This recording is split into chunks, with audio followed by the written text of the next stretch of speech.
ಅಶ್ಲೀಲ ಮೆಸೇಜ್ ನಟ ದರ್ಶನ್ ರೀತಿ ತಾಳ್ಮೆಗೆಡಲಿಲ್ಲ ಕಾಮಿಡಿ ನಟ ಸಂಜು ಬಸಯ್ಯ. ಅಶ್ಲೀಲ ಮೆಸೇಜ್ ಕಳಿಸಿದ್ದ ಯುವಕನಿಗೆ ಬುದ್ಧಿ ಹೇಳಿ ಕಳಿಸಿದ ಸಂಜು ಬಸಯ್ಯ ಪತ್ನಿ ಪಲ್ಲವಿಗೆ ವಿಜಯನಗರದ ಮನೋಜ್ನಿಂದ ಅಶ್ಲೀಲ ಮೆಸೇಜ್ ಒಂದು ಹೋಗಿತ್ತಂತೆ. ಪವಿತ್ರ ಗೌಡಗೆ ಅದು ಯಾವನೋ ತಲೆ ಮಾಸ್ದವನು ಒಂದು ಅಶ್ಲೀಲ ಮೆಸೇಜ್ ಕಳಿಸ್ದ ಅನ್ನೋ ಕಾರಣಕ್ಕೋಸ್ಕರ ಸುಮ್ಮನಿರದ ಪವಿತ್ರ ಗೌಡ ದರ್ಶನ್ ಫ್ರೆಂಡಿಗೆ ಹೇಳಿಬಿಟ್ಟಿದ್ಲು. ಆತ ಸುಮ್ಮನಿರದೆ ದರ್ಶನ್ ಕಿವಿಗೂ ಕೂಡ ಊದಿದ್ದ. ಅದಾದ ನಂತರ ಪಟ್ಟಣಗೆರೆ, ಅದಾದ ನಂತರ ಚಿತ್ರದುರ್ಗದ ರೇಣುಕಾಸ್ವಾಮಿ, ಅದಾದ ನಂತರ ನಿರ್ಜನ ಪ್ರದೇಶದಲ್ಲಿ ಆತನ ಬಾಡಿ ಸಿಕ್ಕಿ ಅದಿನ್ನೇನೇನೋ ಆಗಿ ಪರಪ್ಪನ ಅಗ್ರಹಾರದಿಂದ ಬಳ್ಳಾರಿಗೆ ದರ್ಶನ್ ಹೋಗಿ ಅಲ್ಲಿಂದ ರಿಲೀಸ್ ಆಗಿ ಡೆವಿಲ್ ಸಿನಿಮಾದ ಚಿತ್ರೀಕರಣದಲ್ಲಿ ಈಗಿದ್ದಾರೆ. ಸೊ ಅದೇನೇ ಇರಲಿ, ಆದರೆ ಸಂಜು ಬಸಯ್ಯ ಎನ್ನುವಂತಹ ಕಾಮಿಡಿಯನ್, ಆತನ ಪತ್ನಿ, ಆ ಪತ್ನಿಗೆ ಯಾರೋ ಒಬ್ಬ ತಲೆ ಕೆಟ್ಟು ಹೋಗಿರೋನು ಮೆಸೇಜ್ ಹಾಕ್ತಾನೆ. ಅದು ಅತ್ಯಂತ ಅಶ್ಲೀಲವಾದ ಮೆಸೇಜ್.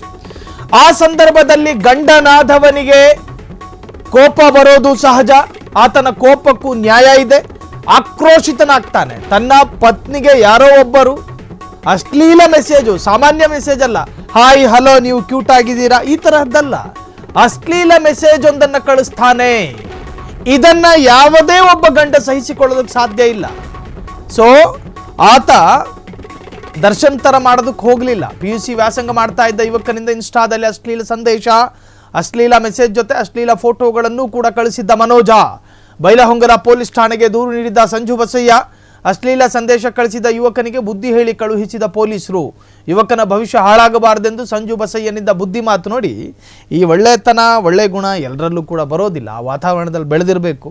ಸೊ ಸಂಜು ಬಸಯ್ಯ ಪಾಪ ನೋಡೋದಕ್ಕೆ ಒಂದು ಸ್ವಲ್ಪ ವಿಶೇಷವಾಗಿದ್ದಾನೆ ಆ ಮನುಷ್ಯ. ಪತ್ನಿಯೂ ಕೂಡ, ಆಕೆಯೂ ಕೂಡ ಒಂದು ಪ್ರತಿಭಾನ್ವಿತೆ ಯುವತಿ. ಸೊ ಇಬ್ಬರಿಗೂ ಕೂಡ ಮದುವೆ ಆಗಿ ಒಳ್ಳೆ ರೀತಿಯ ಸಂಸಾರ ಮಾಡ್ಕೋತಾ ಇದ್ದಾರೆ. ಕೈ ತುಂಬ ಸಂಭಾವನೆಗಳು ಬರ್ತವೆ. ಏನೋ ಚೆನ್ನಾಗಿರ್ತಕ್ಕಂತಹ ಸಂಸಾರ ಅದು. ಆದರೆ ಈ ತರಹದ ಕಾಮುಕರುಗಳಿಗೆ ಅದನ್ನು ಸಹಿಸಿಕೊಳ್ಳೋದಕ್ಕೆ ಸಾಧ್ಯ ಇಲ್ಲ.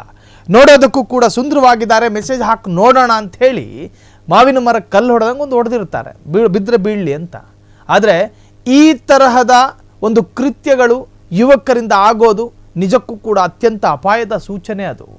ಈಗಾಗಲೇ ಪೊಲೀಸರು ಬುದ್ಧಿ ಮಾತನ್ನು ಹೇಳಿದ್ದಾರೆ. ಅದಕ್ಕೆ ಕಾರಣ ಏನು ಅಂತ ಹೇಳಿದ್ರೆ, ದೂರುದಾರ ಪೊಲೀಸರ ಜೊತೆ ಮನವಿ ಮಾಡಿಕೊಂಡ ಕಾರಣ. ಇಲ್ಲದಿದ್ದರೆ ಅದು ಬೇರೆಯೇ ಪ್ರಕರಣ ದಾಖಲಾಗಿ ಮತ್ತಿನ್ನೇನೋ ಆಗುತ್ತೆ. ಯುವತಿಯರಿಗೆ ಮೆಸೇಜ್ ಕಳಿಸೋದು, ಸಂಸಾರಸ್ಥ ಗೃಹಿಣಿಯರನ್ನ ಉಪದ್ರವಿಸೋದು, ಆನ್ಲೈನ್ ಕಿರುಕುಳವನ್ನು ಕೊಡೋದು ಅಕ್ಷಮ್ಯ ಅಪರಾಧ.